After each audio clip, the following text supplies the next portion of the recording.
నా అదృష్టవశాత్తు 30 సంవత్సరాల క్రితం నాకు ఆర్ఎస్ఎస్తో పరిచయం అయింది.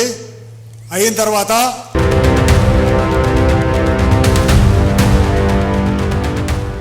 అహింసా సిద్ధాంతంతో మనకు స్వాతంత్రం వచ్చిందంట.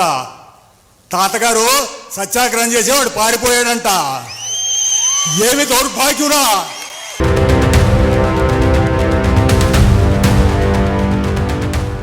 నా టీచర్ తల్లి చెప్పిన రామాయణ భారత కథలు, మా అమ్మా నాన్న నేర్పిన పనులు, నాకు 5వ తరగతి తర్వాత చదువుకున్న చదువు నాకు జీవితంలో దేనికి ఉపయోగపడలేదు.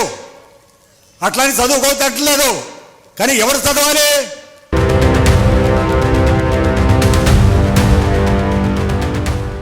చదువు లేని వాళ్ళు వెళ్తారు అరేబియన్ కంట్రీస్కి, వాళ్ళు డబ్బులు పంపిస్తారు.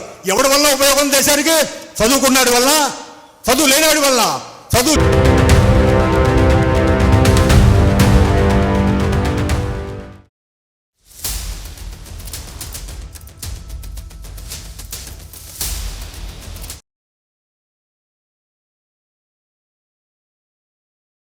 నాకు 5 నిమిషాలు ఏ మూలకే సరిపోదండి.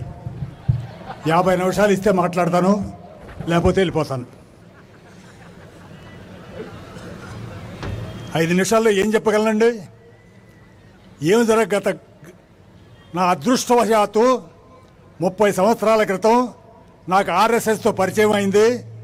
అయిన తర్వాత నా 100ల కోట్ల వ్యాపారం తృణప్రాయంగా అవతల వారేసి గత 30 సంవత్సరాల నుంచి ఈ దేశానికి ఏమన్నా చేయగలనా అనే ఆవేదనతో తలదిల్లుతున్నాను. ఎన్ని విషయాలు నేర్చుకున్నాను. Nations passed away, left no trace. History give the one simple single cause that their men were not fit. ఏ జాతి యువత అయితే నిర్వీర్యమవుతుందో ఆ జాతి కాలగర్భంలో కలిసిపోతుంది. ఉదాహరణకి ఈజిప్ట్ 17 సంవత్సరాలు మాత్రమే యుద్ధం చేసింది. పర్షియా 21 సంవత్సరం యుద్ధం చేసింది. మనం ఎన్ని సంవత్సరాలు చేశామండి?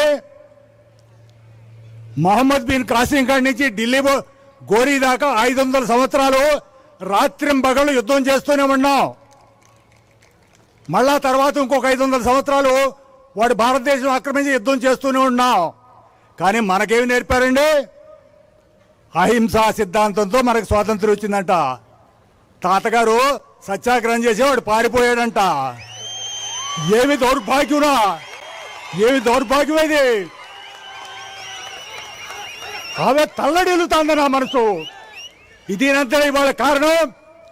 గత 80 సంవత్సరాల నుంచి మన నాయకులు, చదువుకున్న వాళ్ళు, సాధు సంతులు, తల్లిదండ్రులు.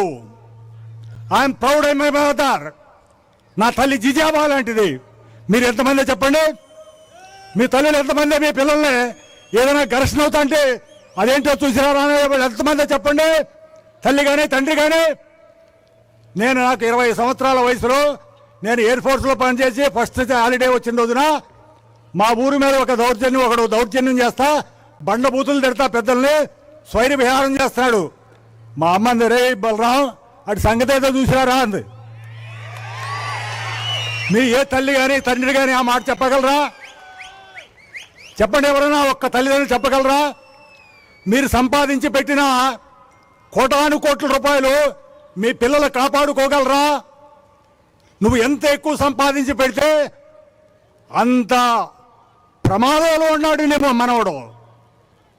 పోగేస్తున్నారు గత 70-80 సంవత్సరాలు. పోగే ఇంకా పోగే ఇంకా పోగే ఇంకా పోగే.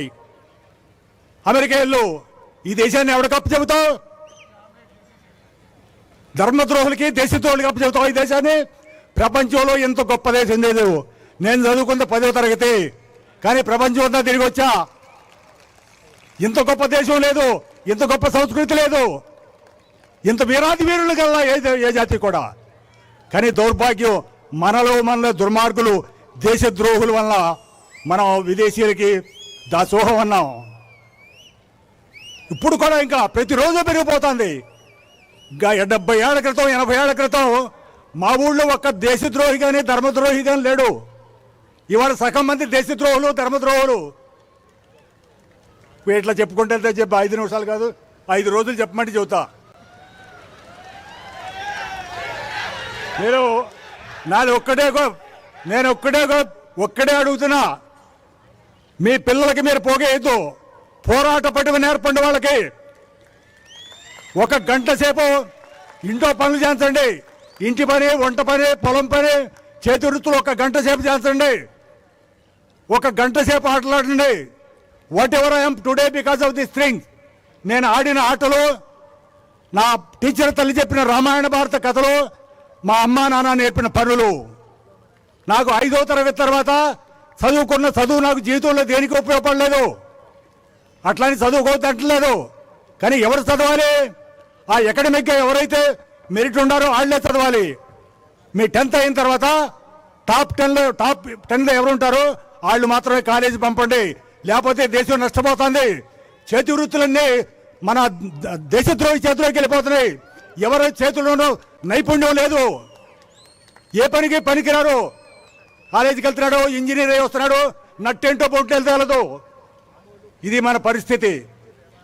కాబట్టి తల్లిదండ్రులారా, పిల్లల్ని రాటు తేలేచండి, చెమటలకు అక్కెచ్చండి 2 గంటలు. అప్పుడు నువ్వేమీ చేయవసరలా.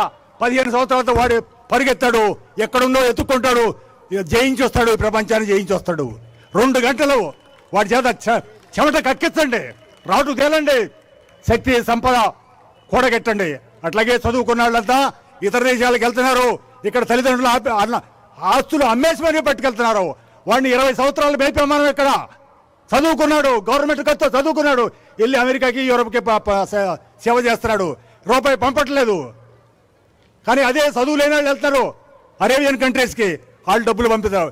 ఎవడి వల్ల ఉపయోగం దేశానికి? చదువుకున్నాడు వల్ల, చదువు లేనాడు వల్ల. చదువు లేనాడు వల్ల ఇవాళ దేశం బాగుపడుతుంది, చదువుకున్నాడు వల్ల పాడైపోతుంది. కాబట్టి మీ పిల్లల్ని ఎంత అవసరమో అంతే చదివించండి. అది 5వ తరగతి అయ్యే వరకు 50% పీపుల్కి చదువు అవసరం లేదు. రాయటం, చదవటం, కూడికలో ఎత్తవేతలు తీసివేతం, కుటుంబం నడుపుకోవటానికి. ఆ తర్వాత 10th వరకు ఇంకొక 50%. ఆ తర్వాత మిగిలిన వాళ్ళే కాలేజీకి వెళ్ళండి. అప్పుడు కానీ ఇది చేస్తే దేశం బాగుపడుతుంది. మళ్ళీ భారత మాత పూర్వ వైభవం తిరిగి వస్తుంది. ఈ అవకాశం పెద్దలందరికీ ధన్యవాదాలు తెలుపుతున్నాను.